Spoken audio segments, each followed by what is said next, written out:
आप सबको जानकारी होगी कि किस तरह से दिल्ली के मुख्यमंत्री आदरणीय अरविंद केजरीवाल जी को फर्जी तरीके से जेल में डाला गया भारतीय जनता पार्टी के द्वारा। अब पूरी दिल्ली या देश इनसे पूछ रहा है कि जिस दो आदमी के बयान पे, पी शरद चंद्र रेड्डी और राघव बबूटा, जिस आदमी के बयान पे आपने सिटिंग सीएम को जेल भेजा, उसमें से एक से आपने 60 करोड़ का चंदा ले लिया। अब भारतीय जनता पार्टी बौखला गई है। प्रधानमंत्री हर मंच से कहते थे भ्रष्टाचारियों को छोड़ूंगा नहीं, भ्रष्टाचारियों को छोड़ूंगा नहीं। अब पूरा देश ये देख लिया कि प्रधानमंत्री जो कहते हैं भ्रष्टाचारियों को छोड़ूंगा नहीं, इसका मतलब ये है कि जितने भी अपोजिशन के लीडर जिस पे ईडी का रेड चल रहा था, जिनको पहले जेल भेजा, उस सबको अपने पार्टी में शामिल कराऊंगा। 25 में से 25 ऐसे बड़े नेता जिस पे ईडी का रेड चल रहा था, जो पहले जेल जा चुका, उसमें से 23 भारतीय जनता पार्टी में शामिल हो गया। तो भारतीय जनता पार्टी भ्रष्टाचार में सर से लेकर पांव तक डूबी हुई है। पूरा देश को समझ में आ गया।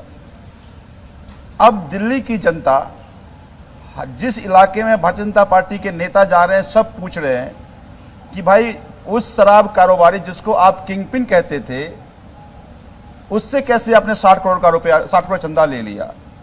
तो अब ये नए नैरेटिव बनाने की कोशिश कर रहे हैं, लेकिन दिल्ली की जनता और देश जनता उसको बाई नहीं कर रही है, इनसे सहमत नहीं है।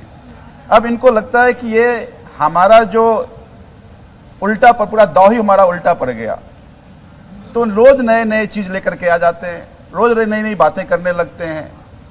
तो मैं भारतीय जनता पार्टी के नेताओं से कहना चाहता हूं कि अब भ्रष्टाचारियों से आपकी साठगांठ है, भ्रष्टाचारियों से आप चंदा लेते हो, ये आप रंगे हाथ पकड़े गए हैं।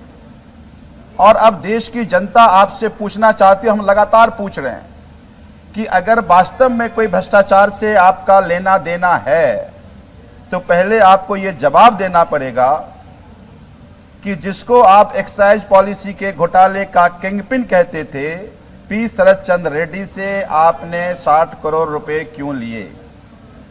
तो अब नए नैरेटिव बनाने की कोशिश करोगे, नई नई कहानियां बनाओगे। उस कहानी को ना दिल्ली की जनता और ना देश की जनता आपकी उस कहानी को सुनना चाहती है, और ना आपकी उस कहानियों पर विश्वास करती है। इसलिए नाटक करना आप बंद करो और ये बताओ कि 60 करोड़ रुपए की चंदा आपने पी शरद चंद्र रेड्डी से किस हालात में क्यों ली, और क्यों ना माने कि अब भ्रष्टाचार, जो एक्साइज पॉलिसी का, शराब घोटाले का भ्रष्टाचार था, उस भ्रष्टाचार का ट्रेल जो है वो भारतीय जनता पार्टी पर जाके टिकती है, इनकी नेताओं पर टिकता है। अब अगर जांच करना है भ्रष्टाचार के घोटाले का, तो ये जांच करो कि पी शरद चंद्र रेड्डी और भारतीय जनता पार्टी के नेताओं के बीच ऐसी क्या साठगांठ थी कि 60 करोड़ रुपए का चंदा उसको दिया गया।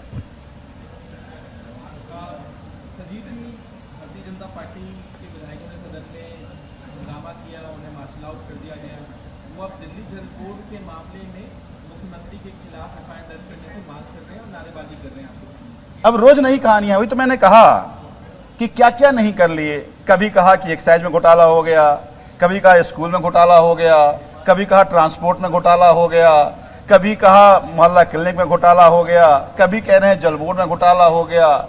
मिल कुछ नहीं रहा है। तो अब इनको शराब के घोटाले में ये लोग शामिल है, देश की जनता जान रही है। तब कुछ नया ऐसा कर लें, कुछ नई कहानी बनाएं। बात तो बाद में होगी, नई कहानी बनाए ताकि दिल्ली की जनता को फिर एक नई कहानी समझाने की कोशिश कर रहे हैं।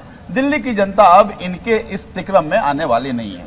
और सिंगलू कमेटी बना के 400 फाइलें इन्होंने। दिल्ली जल बोर्ड का जो मामला है, उस पर आपका क्या कहना है? आपको लगता है कि इस मामले में कोई वाकई जांच की जरूरत है या कोई गड़बड़ी है, क्योंकि वो लगातार ये मुद्दा उठा रहे हैं? हाँ, आपने बिल्कुल पिछले 7 साल से मुद्दे उठा रहे हैं, 2015 से मुद्दा उठा रहे हैं।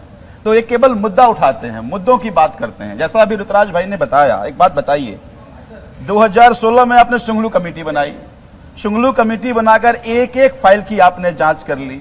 एक एक आपके एक्सपर्ट लोग, जो आपके हितैषी अधिकारी था, उसने सारे फाइल खंगालने के बाद 1 रुपए का और एक डिसीजन उन्होंने कहीं कोई कमियां नहीं पाई। तो आप तो 2015 से हर कसौटी पर आप खंगालने की कोशिश कर रहे हैं, लेकिन मिला कुछ नहीं है। तो इसीलिए अब चूंकि शराब के घोटाले में रंगे हाथ पकड़े गए हैं, तो अब ये नई कहानी बनाने की कोशिश भारतीय जनता पार्टी कर रही है। उसकी रिपोर्ट देश के सामने रखें, सिंघू कमेटी को क्या मिला। बीजेपी विधायकों का प्रदर्शन भी चल रहा है यहाँ पर। दिल्ली प्रदेश अध्यक्ष बड़ा ही हास्यास्पद है। मुझे अभी जानकारी मिली है कि दिल्ली प्रदेश अध्यक्ष दिल्ली विधानसभा में आकर राजनीति कर रहे हैं। इस बात को हम उचित अथॉरिटी पर शिकायत भी करेंगे। ये विधानसभा राजनीति का अड्डा नहीं है। ये यहां पर चुने हुए लोग दिल्ली के मुद्दों को, लोगों से जुड़े हुए मुद्दों को उठाने के लिए आते हैं, और यहां आने के लिए दिल्ली की जनता ने अपना प्रतिनिधि चुना है।